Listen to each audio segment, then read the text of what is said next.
Good morning बच्चों। मैं आशा करती हूँ कि आप सब बहुत अच्छे होंगे, स्वस्थ होंगे। ठीक है बच्चों, हमने पार्ट 1 और पार्ट 2 को पढ़ लिया है। पार्ट 1 और पार्ट 2 को का प्रश्न उत्तर भी मैंने आप लोगों को लिखवा दिया है। आशा करती हूँ कि आप लोग उसको बहुत अच्छे से याद करे होंगे। ठीक है बच्चों, तो अब हम अगला पार्ट 3 विद्रोही शक्ति सिंह को पढ़ेंगे। इस पाठ में यह बताया गया है कि भाई भाई के संबंध में जो प्रेम प्रतिशोध अंतर्द्वंद ग्लानि भाव होती है, भावनाओं के आवेश को कुशलता के साथ चित्रित किया गया है। मतलब ये है कि भाई भाई में जब लड़ाई होती है और एक दूसरे के मन में एक दूसरे के प्रति विद्रोह भाव जाग जाती है, तो उस समय की परिस्थिति को इस पाठ में बताया गया है। ठीक है बच्चों, तो हम पाठ 3 विद्रोही शक्ति सिंह को पढ़ेंगे। ठीक है बच्चों, इसमें इसके मुख्य पात्र जो हैं वो शक्ति सिंह हैं। ठीक है बच्चों, तो हम पढ़ना स्टार्ट करते हैं पाठ तीन विद्रोही शक्ति सिंह को। ठीक है बच्चों, तो देखते हैं इसमें क्या है। मान जाओ तुम्हारे उपयुक्त यह कार्य ना होगा। चुप रहो तुम क्या जानो। इसमें वीरता नहीं अन्याय है। ठीक है, ये बोल रहे हैं इसमें वीरता नहीं अन्याय है। बहुत दिनों की धधकती हुई ज्वाला आज शांत होगी। शक्ति सिंह ने एक लंबी सांस फेंकी और अपनी पत्नी की ओर देखा। है ना, यह बात वह शक्ति सिंह जो है वो अपनी पत्नी से कह रहा है कि मेरे अंदर बहुत समय से एक ज्वाला धधक रही है। मतलब एक क्रोध जो होता है, गुस्सा जो होता है, वो बहुत समय से मेरे अंदर में है, जो कि अब क्या होगी, शांत हो जाएगी। यह अपनी पत्नी से कह रहा है। तो उसकी पत्नी जो है वो क्या कह रही है, छी छी कलंक लगेगा, अपराध होगा। ठीक है, उनकी पत्नी शक्ति सिंह को समझाने की कोशिश कर रही है कि यह क्या होगा, अपराध होगा। है ना, अपमान का बदला लूंगा, प्रताप के गर्व को मिट्टी में मिला दूंगा। ये कौन कह रहा है बेटा, यह कह रहा है शक्ति सिंह। शक्ति सिंह कह रहा है कि महाराणा प्रताप से, है ना, प्रताप से क्या लूँगा, बदला लूँगा। मेरा जो अपमान हुआ है उसका बदला मैं उससे लूँगा और उसके गर्व को क्या करूँगा, मिट्टी में मिला दूँगा। ठीक है बच्चों, आज मैं विजयी होऊंगा, अपनी दृढ़ता से कहकर शक्ति सिंह शिविर के द्वार पर से देखा। है ना, वह क्या सोच रहा है कि अब मैं मेरे अंदर जो गुस्सा है, जो अपमान है, उसका मैं बदला लूँगा और प्रताप के घरों को मिट्टी में मिला दूँगा और मैं क्या होऊंगा, विजयी होकर, मतलब मैं जीत कर ही वापस आऊँगा। ठीक है, मुगल सेना के चतुर सिपाही अपने अपने घोड़ों की परीक्षा ले रहे थे। धूल उड़ रही थी। बड़े साहस से सब एक दूसरे में उत्साह भर रहे थे। है ना, क्या कर रहे थे कि युद्ध की, एक प्रकार से कहा जाए तो वो क्या कर रहे थे, युद्ध की तैयारी कर रहे थे। ठीक है बच्चों, यहाँ पे आप लोगों को समझ में आया होगा कि शक्ति सिंह अपमान को सहन नहीं कर पाया और वो युद्ध की तैयारी करने लगा और अपने महाराणा प्रताप से क्या करना चाहता था, प्रताप से अपने अपमान का बदला लेना चाहता था। ठीक है बच्चों, आगे देखते हैं। आगे यह है कि निश्चित ही महाराणा की हार होगी। 22,000 राजपूतों को दिन भर में मेरे द्वारा बुलाई गई मुगल सेना काटकर सूखे डंठल की भांति गिरा देगी, साहस से शक्ति सिंह ने कहा। है ना, अब शक्ति सिंह यहाँ पर क्या कह रहा है कि महाराणा की हार अवश्य होगी। है ना, क्यों इतने गर्व के साथ कह रहा है, क्योंकि वह क्या हो गया था, मुगल के साथ में मिल गया था। इसलिए वो 22,000 जो सेना थे उसको मुगल सेना जो है वो आराम से हरा देगी। है ना, यह सोच रहा है कौन सोच रहा है बेटा, शक्ति सिंह। ठीक है, शक्ति सिंह यह सोच रहा है। ठीक है बच्चों, आगे देखते हैं। आगे लिखा है कि भाई पर क्रोध करके विद्रोही बनोगे, भाई पर क्रोध करके विद्रोही बनोगे। कहते कहते उस राजपूत बालक की आंखों से चिंगारियां निकलने लगी, है ना। क्या कह रहे हैं कि भाई पर क्रोध करके देशद्रोही बनोगे। ये कौन कह रहा है? शक्ति सिंह की पत्नी जो है वो उसको समझा रही है कि अगर अपने भाई पर क्रोध करोगे तो क्या कहलाओगे? देशद्रोही कहलाओगे, है ना।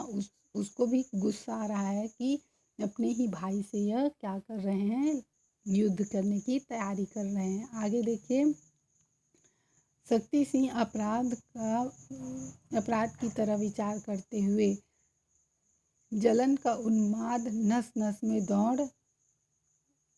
दौड़ रहा था। प्रताप के प्राण लेकर ही छोड़ूंगा, ऐसी प्रतिज्ञा उसने की थी। नादान दिल किसी तरह न मानेगा, उसे कौन समझा सकता है ना। अब क्या कह रहा है शक्ति सिंह क्या कह रहा है कि मैं अपराध का मैं बदला लेकर ही रहूँगा, है ना। किससे बदला लेकर रहूँगा? महाराणा प्रताप से बदला लेकर ही रहूँगा, यह सोच रहा है। रणभेदी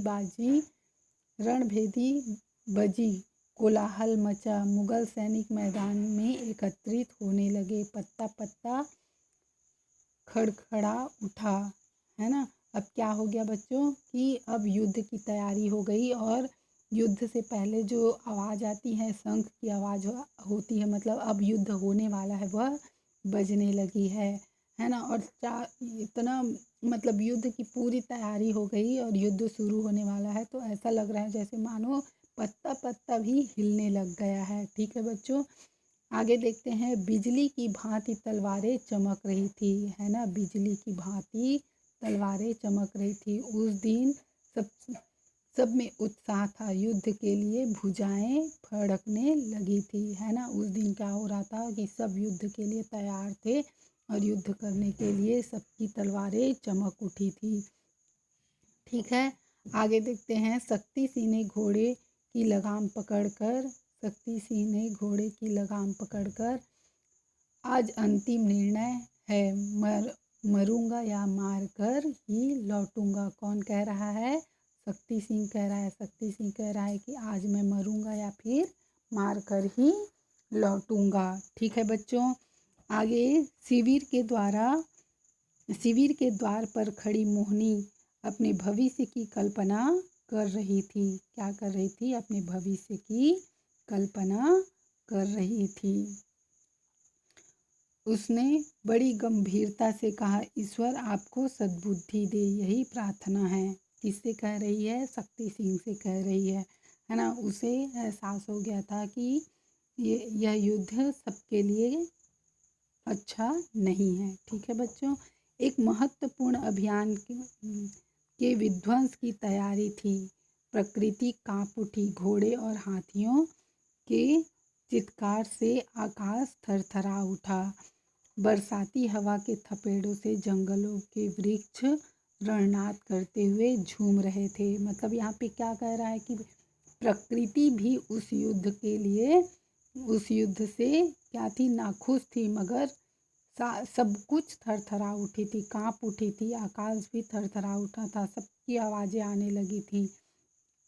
ठीक है बच्चों, पशु पक्षी भय से त्रस्त होकर आश्रय ढूंढ रहे थे। इस युद्ध में पशु पक्षी भी भय से मतलब डर से कांप उठे थे और अपने अपने लिए क्या ढूंढ रहे थे? आश्रय ढूंढने लगे थे। बड़ा प्रतिकूल और विकट समय था, है ना। बड़ा प्रतिकूल और विकट समय था। उस भयानक मैदान में राजपूती सेना मोर्चाबंदी कर रही थी। हल्दी घाटी की ऊंची चोटियों पर भी लोग धनुष चढ़ाए उन्मुक्त खड़े थे, है ना। अब क्या हो रहा था? युद्ध की पूरी तैयारी हो गई थी और सब के सब क्या कर रहे थे? धनुष चढ़ाए हुए। वहाँ पे भील जाति के जो लोग थे वो भी तलवार लेकर धनुष लेकर उन्मुक्त खड़े हुए थे। महाराणा की जय शैलमाला से टकराती हुई ध्वनि मुगल सेनाओं में गूंज पड़ी। है ना। महाराणा की जय की जो आवाज़ है वो इतनी ज़्यादा थी कि मुगल सेना तक वह आवाज़ पहुंच गई थी। युद्ध आरंभ हुआ। भैरवी रणचंडी के प्रलय का राग छेड़ा। मनुष्य हिंसक जंतुओं की भांति अपने अपने लक्ष्य पर टूट पड़े। सैनिकों के निडर घोड़े हवा में उड़ने लगे। अब क्या हो गया बच्चों कि अब युद्ध पूरी तरह से शुरू हो गई। दोनों पक्ष से युद्ध शुरू हो गई, है ना। जैसे कोई हिंसक मनुष्य ऐसे हो गया था जैसे कोई हिंसक जीव जंतु हों और एक दूसरे को मारने पे तुले हुए हों। ठीक है बच्चों।